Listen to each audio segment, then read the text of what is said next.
也要出击呢。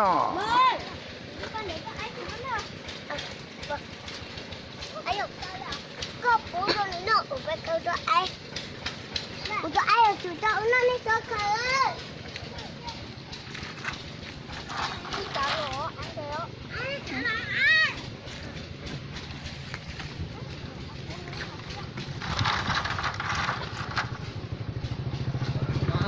嗯。À. Từ nơ. Từ nơ.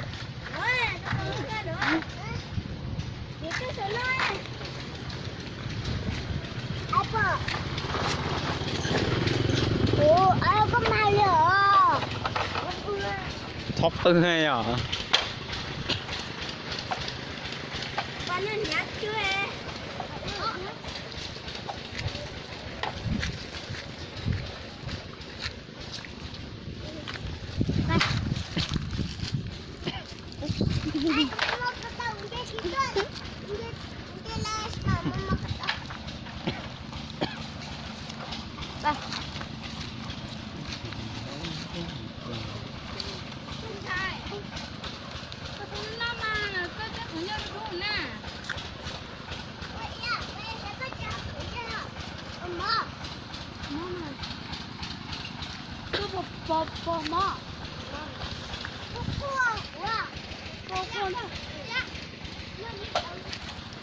Nó chị nhẹ nhẹ.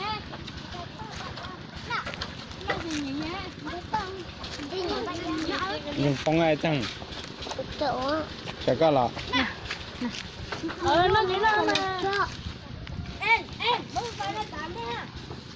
chị buộc cái hả? Ý là tám đấy. Thì nó mới đắt đó. Chắc hưởng cái gì nữa chỉ muốn lẻ ở trà chê. Ý trà mơ mơ.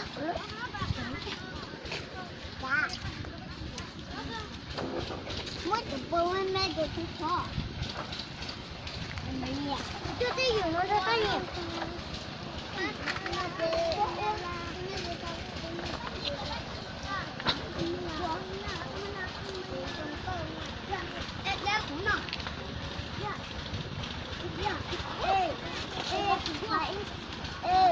Nó phải còn tới rồi kìa. Đúng em. Ồ. Chết rồi như kìa. No. Thế này có tới nó à? No. Lọ. Thế này nó. Không nói. Nó không ra. Nè, cái lươn tàu đỡ. Nó rung nó thở gì á? Rồi nó thở gì á? Nò mẹ. Ê, nó ưng nó coi nó cái lỡ mà. Cái này nó. Con đi nhờ chưa? Wow, mình yêu nó. Ở đây chưa? Rồi anh đã coi rồi. Có nó không thấy chưa?